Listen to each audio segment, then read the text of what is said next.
Hi, Thomas the Hermit here, and I'm actually on location at one of 5 missions that are in San Antonio, Texas.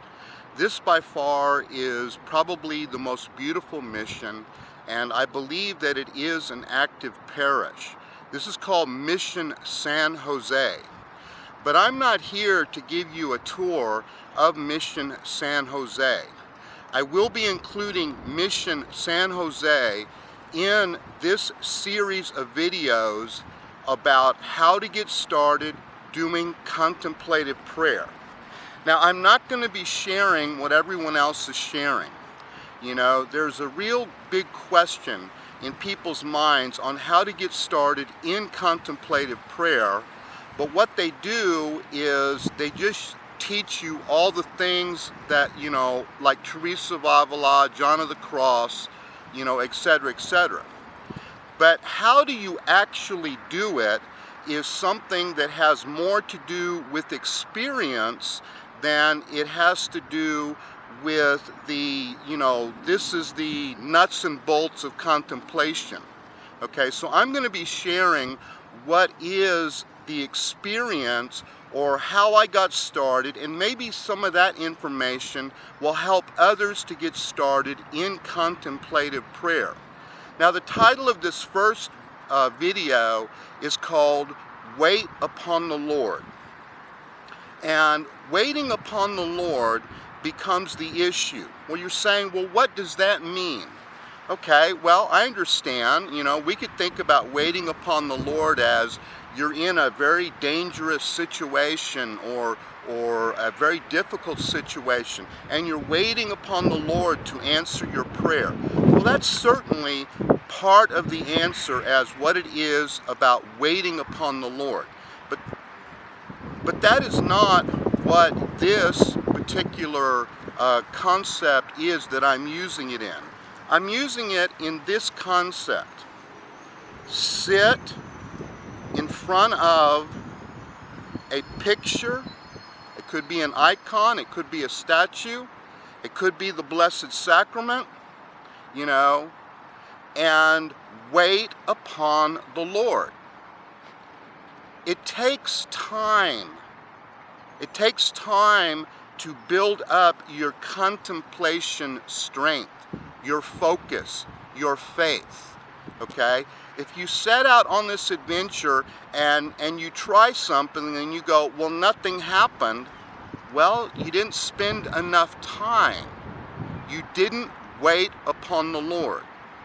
Now, when you first get started, let's say you're going to Blessed Sacrament Adoration, okay?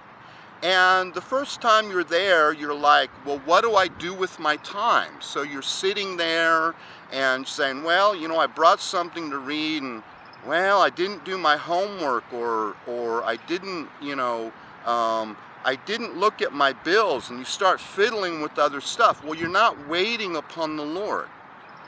You need to sit, be quiet, and listen in the silence, and seek the Lord where you can't find him.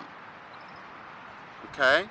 I can't say it any other way. You're seeking the Lord where you can't find him. Okay? Now that sounds a little strange, but that's what it feels like.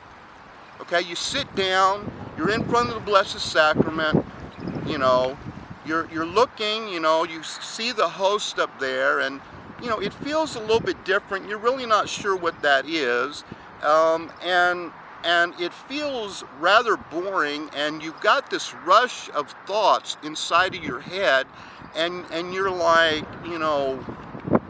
well, what is this? I was told that it was good, but, all I want to do is leave. Well, you're not used to sitting and waiting upon the Lord. You're not used to being alone. You're not used to being quiet. You're not used to quieting the mind or letting yourself calm down. You know, you've been trained for so long that you have to be active, you know, to get ahead and to make it in life and this, that, and the other. You are not used to doing this. You know, so this first video I think is very, very appropriate, you know, that you need to wait upon the Lord.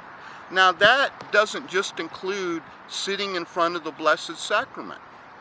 Okay, let's say you're at home and you're quiet, you know, and you started on your prayers, and you're going to set aside a little bit of time to be quiet.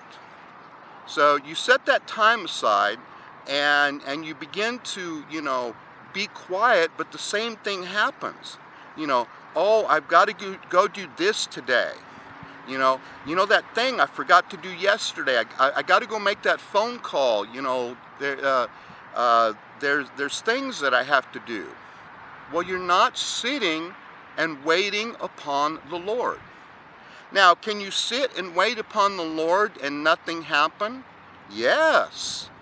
Or what you perceive to be nothing happening. Anytime you set aside time to sit and wait upon the Lord, something will happen. But will you detect it? Will you understand it? Will you know what's going on? You see, that's the other thing about sitting and waiting upon the Lord. See, it takes time to become sensitive to God's action in prayer. It takes time. And the quiet voice that God speaks, you have to learn to listen to it. Now, does God speak in voices? Well, you know, I mean, there's some holy people that heard things, you know, but usually not, you know. Does God speak in visions? Sometimes he does. Sometimes he speaks in other ways. Sometimes he gives us various signs. That's true. But that's really not what we're doing when we're trying to put our heart and mind upon the Lord. All right?